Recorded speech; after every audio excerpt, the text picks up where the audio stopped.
C'est l'histoire d'un mec qui avait des pouvoirs, qui pouvait voler, et puis un jour, patatras, il s'est planté, plus de pouvoir. Donc, pour continuer à vivre auprès de ceux dont il a fait partie, il va devenir un flic, un vrai, un musclé, un tatoué, un vrai gars, quoi. Voilà, pour résumer, c'est l'histoire de Power. On retrouve Diamond, qui était un super-héros dans un monde où les super-héros ne sont pas exceptionnels. Il y en a à tous les coins de rue. Après, super-vilain, super-héros.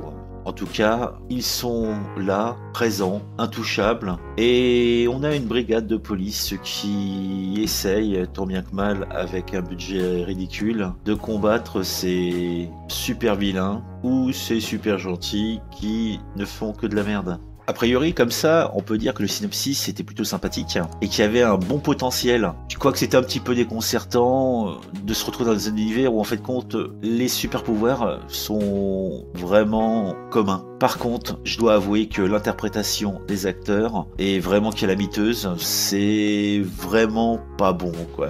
Ils sont pas bons. Alors après, du côté des effets spéciaux, là encore, c'est vraiment pas terrible. Par contre, pourquoi j'en parle, c'est que moi, je suis quand même sensible à l'univers. Je trouve ça plutôt sympathique. Je trouve ça frais.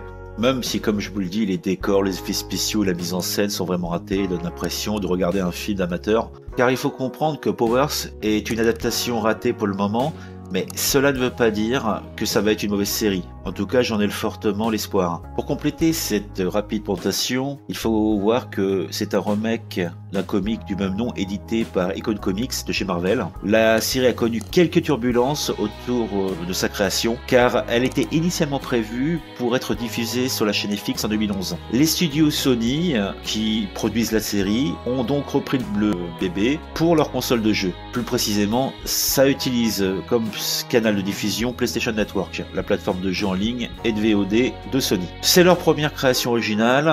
Pour information, c'est diffusé en France sur OCS Choc, donc c'est Orange qui s'est mis sur le dossier. Power, ça a été créé par Brian Michael Bendis et Michael Avon Wyoming. On ne connaît pas le budget qui est assigné à la fabrication de cette série, mais comme je vous l'ai dit plus tôt, les effets spéciaux font pour le moins daté et un petit peu peine à voir. Pour les caractéristiques des personnages, la finesse est pas de mise, les motivations on sait pas où elles se passent. Alors vous allez vous dire, mais pourquoi il nous parle de cette série s'il considère qu'elle n'est pas intéressante? Tout simplement, j'espère que ça va décoller, puisque les deux premiers épisodes sont vraiment assez tristounets, assez pauvres. Le troisième, ça commence un petit peu à bouger, on rentre dans le vif. Peut-être que dans la suite de la série, ça va être un petit peu plus intense, un petit peu plus sympathique. C'est pour ça que je fais ma petite session de prosélytisme en vous disant, il faut donner sa chance, cette fois-ci pas aux chansons, mais à cette série. Et puis on verra si c'est de la bonne ou non. Pour l'instant, on peut en douter, mais j'ai l'espoir puisque le sujet est intéressant, un petit peu décalé. J'aime bien le côté d'héros un petit peu perdu. C'est cool. Allez, à la prochaine fois. Si vous avez apprécié cette critique constructive, vous pouvez mettre un petit pouce bleu et vous pouvez découvrir les nouvelles vidéos en avant-première en vous abonnant à la chaîne.